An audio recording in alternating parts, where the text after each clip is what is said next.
शोक संतप्त सभी देशवासियों और उपस्थित महानुभाव,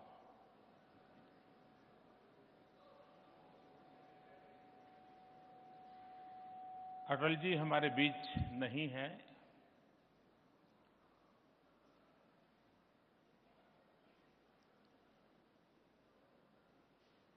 जीवन कितना लंबा हो ये हमारे हाथ में नहीं है, लेकिन जीवन कैसा हो ये हमारे हाथ में है। और अटल जी ने ये जी करके दिखाया कि जीवन कैसा हो, क्यों हो, किसके लिए हो, कैसे हो।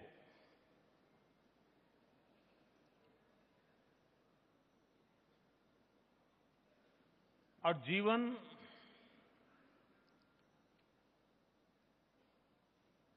सच्चे अर्थ में वो ही जी सकता है जो पल को जीना जानता है,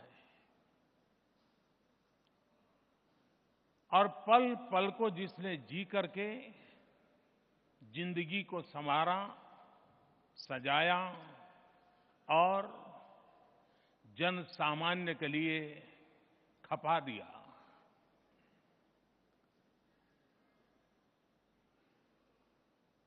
किशोर अवस्था से लेकर के जीवन के अंत तक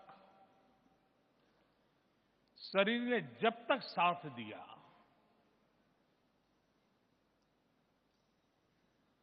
वे जिए देश के लिए, देशवासियों के लिए, उसूलों के लिए, सामान्य मानवीय के अरमानों के लिए। और उस काल में राजनीतिक जीवन में जब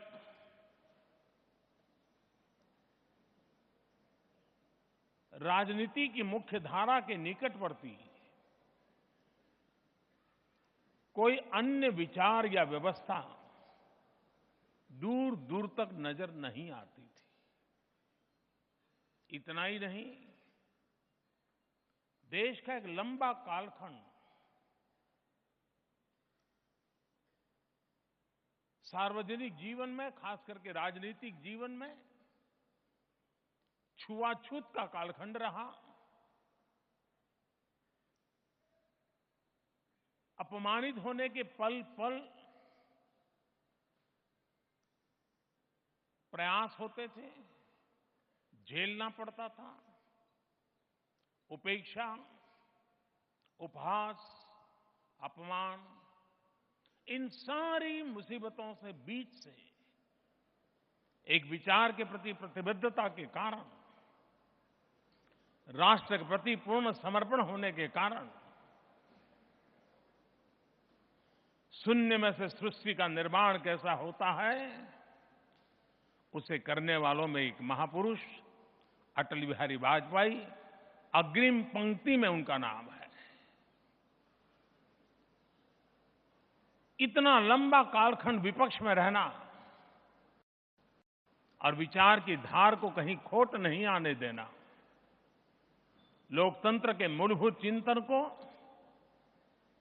पूर्णतया समर्पित रहते हुए, संसदीय लोकतंत्र की हर परंपरा का गौरवगान करते हुए, जन सामान्य के लिए आवाज बनकर के जीना, और जब अवसर आया तो जीवन को, उन सपनों को पूरा करने के लिए लगा देना। वे नाम से ही अटल थे ऐसा नहीं,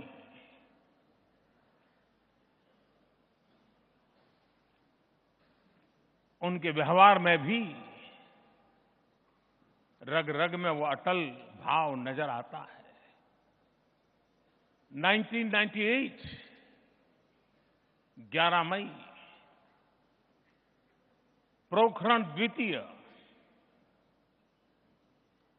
सारी दुनिया के लिए भारत का अणु परीक्षण चौंकाने वाला था। और हिंदुस्तान में भी दशकों से तैयारी हो चुकी थी, लेकिन हो नहीं पा रहा था। ये अटल थे जिसके अटल निर्णय ने कर दिया। लेकिन 11 मई एक प्रकार से वो हमारे देश के वैज्ञानिकों की सिद्धि थी और अटल जी ने भी उसे वैज्ञानिकों को समर्पित किया था। लेकिन 11 मई को अणु परीक्षण के बाद सारे विश्व ने प्रतिबंध लगा दिए, सैंक्शन लग गए।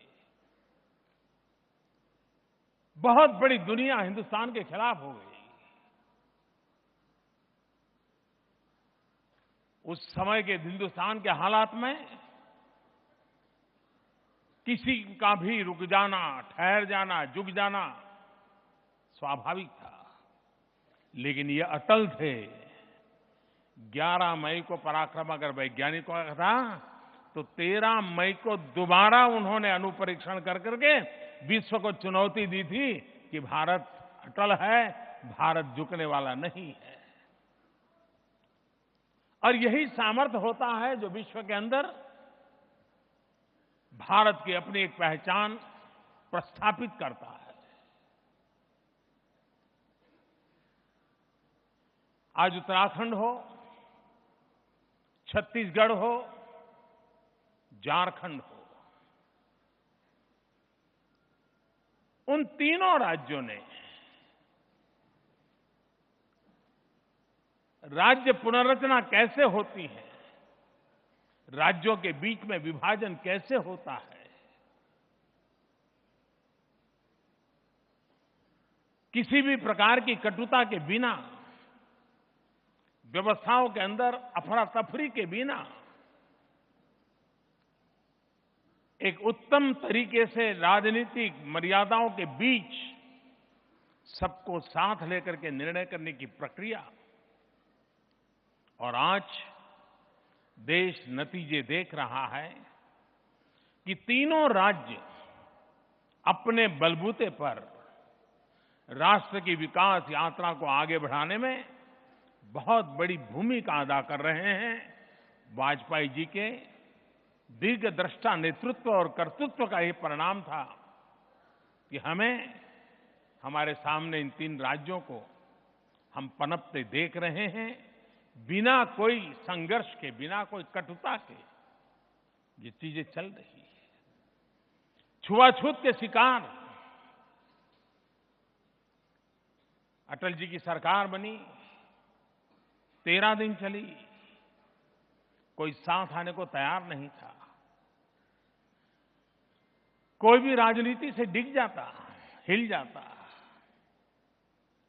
रास्ता छोड़ देता। लेकिन उन्हें अपने आप पर भरोसा था, देश के जन सामान्य पर भरोसा था, देश की आशा आकांक्षाओं की, अपेक्षाओं की जो नब्ज थी, जिस पर उनकी पूरी ताकत से पकड़ थी, वे अटके नहीं, रुके नहीं। और जो कोई साथ नहीं चलने को तैयार था, देश की राजनीति में एक बहुत बड़ा बदलाव आया। और भारत जैसे लोकतंत्र में रीजनल एस्पिरेशंस को ऑनर करते हुए सबको साथ लेकर के चलने की प्रक्रिया को प्रारंभ हुआ। और आज देश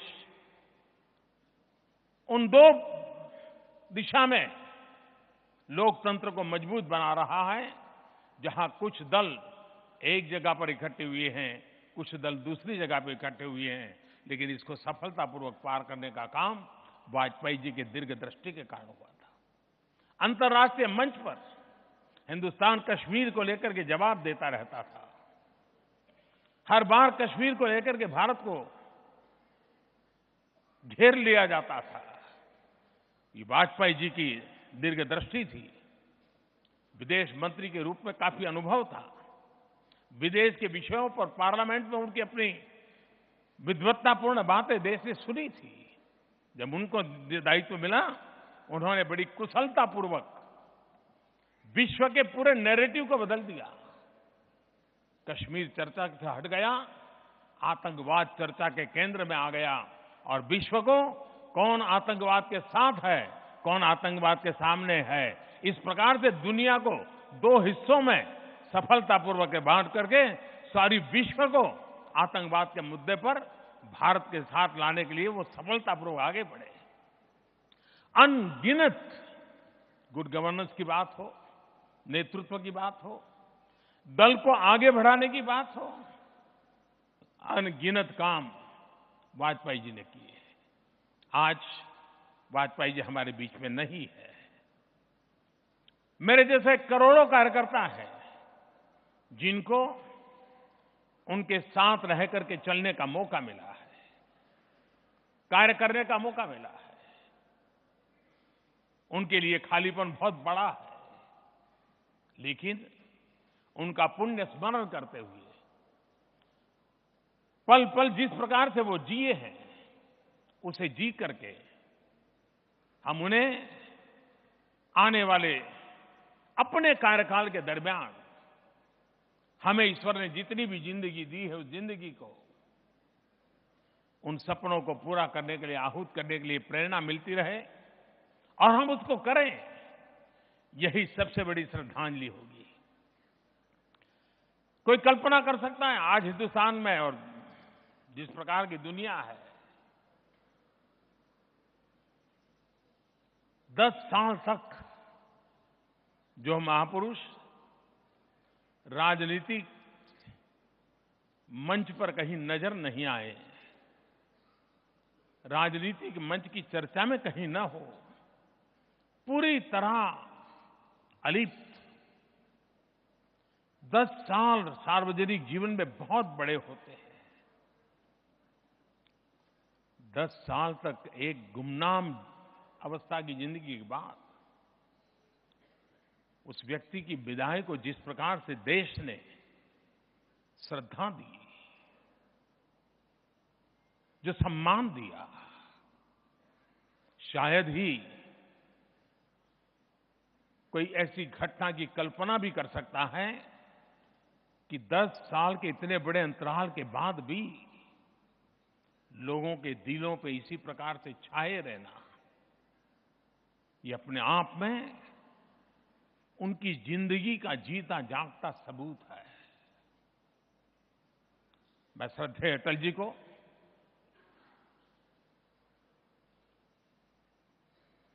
श्रद्धांजलि देने के लिए शब्दों के सहारे ज्यादा कुछ कह नहीं पाऊंगा, लेकिन कल एशियन गेम्स में जब हिंदुस्तान का एक बेटा, 24-25 साल का बेटा बजरंग पुनिया गोल्ड मेडल जीतता है, भारत को पहला गोल्ड मेडल मिलता है, और मैं मानता हूं शायद बजरंग पुनिया ने कभी अटल जी को देखा नहीं होगा, कभी मिलने का तो सवाल ही नहीं उठता है। और जब अटल जी सक्रिय थे तब बजरंग की उम्र 10-12 साल रही होगी। वो गोल्ड मेडल जीतने के बाद कहता है, मैंने आज कहीं पढ़ा कि मेरा ये गोल्ड मेडल मैं अटल जी को समर्पित करता हूं।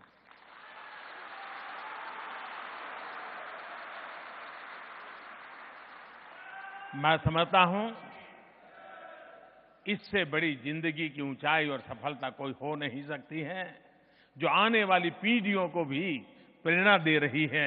ऐसे इस महापुरुष को श्रद्धापूर्वक नमन करते हुए मैं मेरी वाणी को विराम देता हूं।